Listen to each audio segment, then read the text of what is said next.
नमस्कार दोस्तों, simplicity of law channel में आपका स्वागत है। आज हम एक नए विषय को शुरू करेंगे। भारतीय दंड संहिता 1860।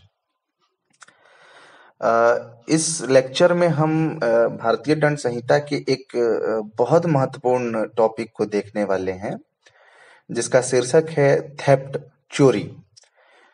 मैं आपको बता दूं कि भारतीय दंड संहिता जो है, बहुत सारे यूनिवर्सिटीज का मैंने सिलेबस स्टडी किया, तो यह चूंकि फर्स्ट सेमेस्टर और फर्स्ट ईयर में डाल दिया जाता है और बहुत ही यह गोल्डन सब्जेक्ट है, कोर सब्जेक्ट है, ऐसे कह सकते हैं। और इसे शुरू में ही डाल देना कहीं से उचित नहीं है, क्योंकि जब तक स्टूडेंट को यह पता चलता है कि लॉ पढ़ना कैसे है, तब तक यह पेपर जो है निकल चुका होता है और फिर बहुत लोगों को बोरिंग लगता है और जो है ये बड़ा कठिन लगता है। ये भी लगता है कि 511 सेक्शंस हैं, तो इसको रिकॉल करना, मेमोराइज करना बड़ा कठिन है। लेकिन मैं आपको बताता हूँ, मैंने मेंस में जो है यह अप्रोच लगाया था और मेरा हमेशा से यही रहता है कि आप लोगों को जो है मैं बहुत इजी वे में, एकदम सिंपल वे में, चैनल का जैसे नाम ही है सिंप्लिसिटी ऑफ लॉ, तो लॉ की सिंप्लिसिटी को बताया करूं। बाकी बहुत सारे चैनल पढ़े हैं, आप जाके वहां पे जूरिस्ट बन सकते हैं। लेकिन कहने का मतलब है कि आप एग्जाम में क्वेश्चन को अप्रोच कर देते हैं, आपको चीजें याद आ जाती हैं, ये बहुत बड़ी उपलब्धि होती है। वरना जानकारी बहुतों के पास होती है, परफॉर्मेंस नहीं हो पाता है। आपको खुद पढ़ाने वाले जो है वो कोई एग्जाम क्रैक नहीं कर पाते हैं, आपने देखा होगा। तो परफॉर्मेंस 3 घंटे करना बहुत बड़ी बात होती है और उसके लिए चीजें मेमोराइज होनी चाहिए। तो चलिए मैं आपको बताता हूँ आज अप्रोच की कैसे डील करते हैं। आईपीसी का कोई भी क्वेश्चन मिलता है। आज मैं एक क्वेश्चन लिया हूँ, चोरी से क्या तात्पर्य है, क्या कोई व्यक्ति अपनी ही संपत्ति की चोरी कर सकता है। तो आज हम इसको देखते हैं। इसमें आप एक खाका बनाइए कि इस तरह के प्रश्न में आप सीधे जो है डिफिनीशन देंगे कि चोरी क्या है, और दंड संहिता में डिफिनीशन दी गई है, तो आपको अपनी डिफिनीशन, अगर आप चाहते हैं तो 2 लाइन अपने शब्दों में बता दें जो आप समझते हैं, लेकिन आपको बेयर एक्ट की डिफिनीशन देनी ही देनी पड़ेगी। सेक्शंस आपको बताना पड़ेगा, बिना सेक्शंस के आप फिर गोल घुमा नहीं सकते हैं टीचर को। और इसेंशियल एलिमेंट तथा अप्रोप्रिएट केस लॉज, ये 4 चीजें हमेशा इंडियन पिनल कोड के लिए आप तैयार रखिए। सेक्शन, अप्रोप्रिएट सेक्शन, उचित इसेंशियल इंग्रेडिएंट्स, केस लॉज और कोई एग्जाम्पल, इलस्ट्रेशन इत्यादि है, तो आप अगर देते हैं आपका क्वेश्चन वहीं कंप्लीट हो जाता है।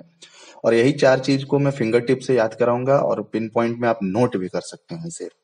तो चलिए हम समझते हैं चोरी। तो चोरी के लिए हम डेफिनेशन में ये देख सकते हैं कि भारतीय दंड संहिता की धारा 378 सेक्शन 378 थेफ्ट को डिफाइन करता है।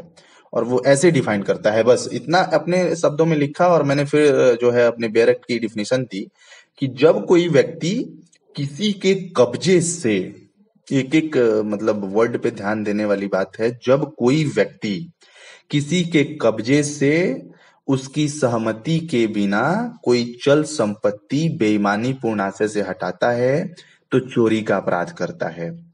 अब ये डिफिनीशन से ही हम इसके इसेंशियल एलिमेंट बताना चाहते हैं। आप अगर इसेंशियल एलिमेंट को केवल याद रखते हैं, 5 इसेंशियल एलिमेंट है और 2-2 वर्ड के हैं, तो आप बेयर एक्ट की लैंग्वेज भी लिख पाएंगे। आपको फिर ये नहीं डर लगेगा कि बेयर एक्ट तो बड़ा कठिन होता है, उसको याद करना वगैरह वगैरह। तो अगर ये 5 पॉइंट आप याद रखते हैं इसेंशियल एलिमेंट के, तो आप चोरी की definition as a bare act लिख देंगे, उसके इसेंशियल्स लिख देंगे, उस इसेंशियल्स को डिफाइन कर देंगे, और केस लॉज अगर संबंधित याद है तो आप आपसे अच्छा चोरी का आंसर किसी का नहीं होगा। तो चलिए देखते हैं इसके इसेंशियल एलिमेंट निम्नलिखित हैं। चल संपत्ति, संपत्ति हमेशा चल होनी चाहिए। भूमि की चोरी, मकान की चोरी, ये दूसरा अपराध है, चोरी नहीं है। हमेशा जो है मूवेबल प्रॉपर्टी होनी चाहिए, चल संपत्ति होनी चाहिए। पेन, किताब, मोबाइल फोन, घड़ी, ये सब चल संपत्ति होती है। दूसरा है सहमति के बिना, कंसेंट के बिना। अगर किसी से पूछ कर कुछ उठा ले गए, जो भी करके, मार पिटाई करके, तो वो चोरी नहीं है। अगर कंसेंट है तो बिना कंसेंट के उठा ले गए तो चोरी है। किसी के कब्जे से संपत्ति हटाना, याद रखिएगा, चोरी कब्जे के विरुद्ध अपराध है। स्वामित्व हो या जरूरी नहीं है, मैं किसी और का सामान लाके रखा हूं, उसको भी आप उठा ले गए तो चोरी हो गया।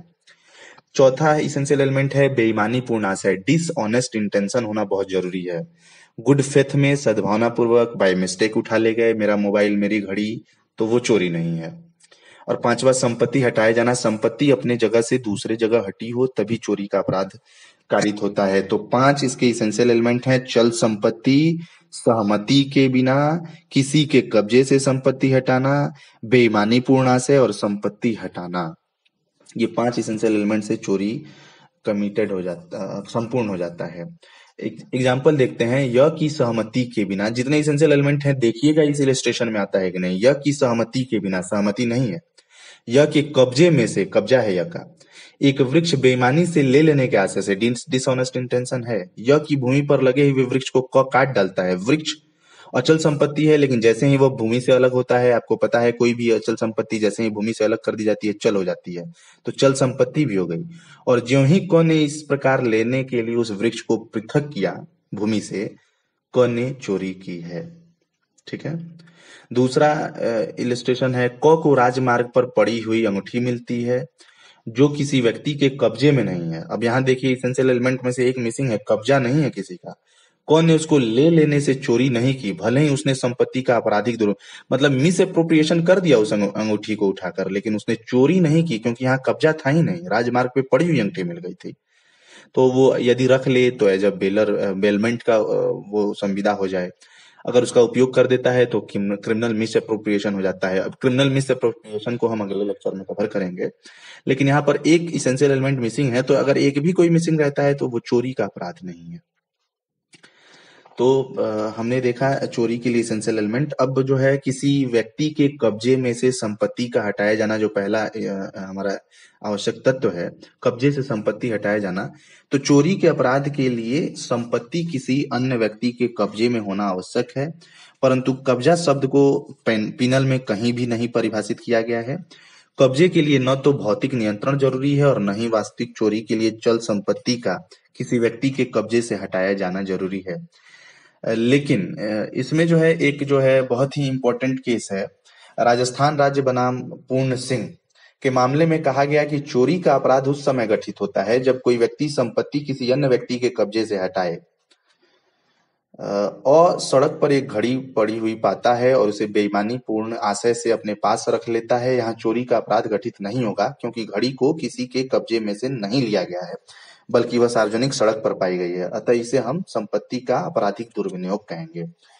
दूसरा इसेंशियल एलिमेंट जो था, उस व्यक्ति की सहमति के बिना, without the consent of person. इसमें एक बहुत ही लीडिंग केस है, जनक यादव बनाम राज्य का मामला है। इसमें यह कहा गया कि यदि कंसेंट जो है वो चीटिंग द्वारा प्राप्त किया गया है, धोखा देकर, तो अभियुक्त किसी अपराध के लिए भले ही दोषी ठहराया जाए किसी अन्य अपराध के लिए, परंतु वह चोरी के लिए दंडित नहीं किया जा सकता है, क्योंकि आपने धोखा देकर सहमति ले ली है। और चोरी का एसेंशियल एलिमेंट हमने बताया है विदाउट कंसेंट, तो कंसेंट यहाँ मिल गया है, बाई फ्रॉड बाई चीटिंग मिला है, तो वो कोई अन्य अपराध जरूर है, यहाँ पे आपको जो है माफी नहीं मिलेगी, लेकिन चोरी का अपराध नहीं है या कुछ अन्य है। तीसरा जो है मैंने बताया था एसेंशियल एलिमेंट, कोई चल संपत्ति होनी चाहिए। तो चल संपत्ति बाय एनी मूवेबल प्रॉपर्टी, इसमें जो है एक बहुत ही फेमस केस है, लीडिंग केस है, अवतार सिंह बनाम राज्य का केस है 1965 का, क्रिमिनल लॉ जनरल 605। इस मामले में कहा गया है कि विद्युत चल संपत्ति न होने के कारण पीनल कोड की धारा 378 के अर्थों में चोरी की विषय वस्तु नहीं है। अवतार सिंह बनाम राज्य के मामले में बोला गया है कि विद्युत जो है वो चल संपत्ति नहीं है, इस कारण पीनल कोड में इसको हम चोरी की विषय वस्तु नहीं मान सकते। चौथा इसेंशियल एलिमेंट जो मैंने बताया था कि बेईमानी से ले जाने का आशय हो संपत्ति को, dishonest intention to take the property. इसमें बहुत ही महत्वपूर्ण बात है के ए मेहरा बनाम राजस्थान राज्य।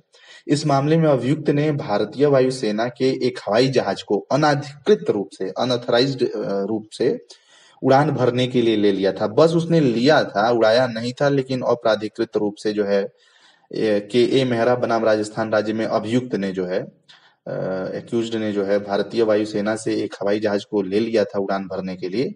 उच्चतम न्यायालय ने चोरी के अपराध के लिए दंडित किया। बताइए, वायुयान की तक चोरी हो जाती है। तो इस मामले में क्योंकि इसेंशियल एलिमेंट पूरा हो रहा है, डिसऑनेस्ट इंटेंशन सिद्ध हो गया है आपका, आप जो है उड़ाने वाले हैं, तो आप चोरी के लिए लायबल हैं। संपत्ति का हटाया जाना ये भी बहुत जरूरी है, मूविंग ऑफ प्रॉपर्टी। चोरी का पांचवा तत्व संपत्ति का हटाया जाना है, और इसमें जो है सबसे लीडिंग केस है प्यारेलाल बनाम राजस्थान राज्य। इस वाद में अभियुक्त विभाग की एक फाइल कुछ समय के लिए ले गया, यद्यपि उसका आशय उसे कुछ समय पश्चात वापस लौटाने का था, परंतु चूंकि उसने फाइल को विभाग के कब्जे में से हटा दिया था और बिना किसी की सहमति से हटाया था, बिना परमिशन के, तो उसे चोरी के अपराध का दोषी माना गया। उसी प्रकार एक और वाद है इसी में, संपत्ति हटाए जाने से संबंधित विसाखी बनाम आर 1970 का वाद है ये। अभियुक्त ने परिवादिनी के गले से एक सोने की जंजीर को केवल अलग खिसका दिया जिससे महिला के गले से उसे हटाया जा सके। अभी केवल अलग खिसकाया था। अभियुक्त और परिवादिनी के बीच खींचातानी से जंजीर गले से गिर गई जो बाद में उसी परिवादिनी के ही बिस्तर पर पाई गई।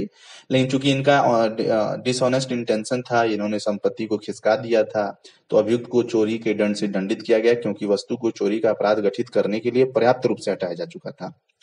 तो इस प्रकार ये हमारा सेक्शन आ जाता है 378। इसके इसेंशियल एलिमेंट आ जाते हैं 5 और इसी इसेंशियल एलिमेंट से जो है हमारा डिफिनीशन बन जाता है बेयर एक्ट का। एक बार इसेंशियल एलिमेंट को रिकॉल कर लेते हैं। चल संपत्ति होनी चाहिए, मूवेबल प्रॉपर्टी होनी चाहिए, विथ कंसेंट सहमति के, विदाउट कंसेंट सहमति के बिना हो, किसी के कब्जे से संपत्ति हटाना चाहिए, चोरी जो है वो पोजेशन के विरुद्ध ऑफेंस है, बेईमानी पूर्ण आशय रहा हो, डिसऑनेस्ट इंटेंशन रहा हो, संपत्ति हटाई गई हो। और अप्रोप्रिएट केस लॉज हमने पांचों एसेंशियल एलिमेंट के साथ डिस्कस कर लिया। अब एक लास्ट का हमारा प्रश्न था कि अपनी ही संपत्ति की कोई व्यक्ति चोरी कर सकता है, तो इसका ये बहुत फेमस क्वेश्चन है, कई सारे कमीशन एग्जाम में आया है। इसका आंसर है हाँ, आप अपनी ही संपत्ति का चोरी कर सकते हैं। मैं इसे एक उदाहरण देकर समझाता हूँ। आपने अपनी फिजिक्स की बुक अपने एक सहपाठी को दे दिया और अगले दिन उसके घर पहुंचे, उस सहपाठी के पास आपकी वस्तु का कब्जा है। या एक और अच्छे एग्जांपल से समझते हैं, आपने अपनी घड़ी बनने को दे दी, घड़ी साज के वहां, और मरम्मत के बाद आपको पैसा दे के उस घड़ी को लेना है। अगले दिन आप जाते हैं, उससे बातचीत कर रहे हैं और अपनी घड़ी जो है बेईमानी पूर्ण आपका आशय है वापस लाने का, और उसकी सम्मति आपने उसे बताया भी नहीं। वो अंदर पानी पीने गया या किसी भी काम से गया और आपने घड़ी उठाई और आप वापस आ गए। घड़ी आपकी थी, नो डाउट आप उसके ऑनर थे, लेकिन पोजीशन में वो घड़ी साज के था, उसका जो है मरम्मती आपने दिया नहीं। आपका डिसऑनेस्ट इंटेंशन यहाँ पर तो ऑटोमेटिक प्रूफ होता है, आप कितना भी भले से बताएं गलती से उठा ले। और पोजीशन भी आपका नहीं रहा, डिसऑनेस्ट इंटेंशन भी रहा, घड़ी आपकी मूवेबल प्रॉपर्टी रही, आपने उसे पोजीशन से हटाया, डिस्प्लेस किया है, तो सारे इसेंशियल, और उसके बिना कंसेंट के किया है, तो पांचों इसेंशियल एलिमेंट पूर्ण होते हैं। इस प्रकार घड़ी आपकी है, नो डाउट आप ऑनर हैं, फिर भी आपने अपनी ही घड़ी की चोरी कर दी। तो आई होप थेफ्ट से संबंधित सारे कंसेप्ट आपको समझ में आए होंगे और थेफ्ट को आज के बाद आप डील करने में कॉम्पिटेंट भी होंगे। इसको कहीं भी आप एक छोटे से पेज पे या पॉकेट डायरी में नोट कर दीजिए, बस सेक्शन लिख दीजिए, पांचों इसेंशियल एलिमेंट लिख दीजिए, पांचों के साथ केस लॉज एक एक लिख दीजिए। और ये जो अंतिम का प्रश्न था इसको तो आपने समझ ही लिया होगा। तो इस प्रकार चोरी बहुत सारे एग्जाम में पूछा जाता है और चोरी अपने आप में यहाँ कंप्लीट होती है। इसके अतिरिक्त चोरी के बारे में और कुछ नहीं पढ़ना होता है जब तक आप फिर रिसर्च नहीं कर रहे होते हैं किसी भी टॉपिक पे। तो आज के लेक्चर में इतना ही। आशा करता हूँ यह सीरीज आपको पसंद आएगा और हम आगे भी लगातार इंडियन पेनल कोड से संबंधित लेक्चर के साथ उपस्थित होंगे। सिंप्लिसिटी ऑफ लॉ के साथ, लॉ चैनल के साथ बने रहिए। इसे लाइक करिए, अपने दोस्तों के साथ भी शेयर करिए और सब्सक्राइब करना ना भूलें। साथ ही बेल आइकन प्रेस कर लीजिए ताकि कोई भी लेक्चर मिस ना होने पाए। Thank you, have a nice day.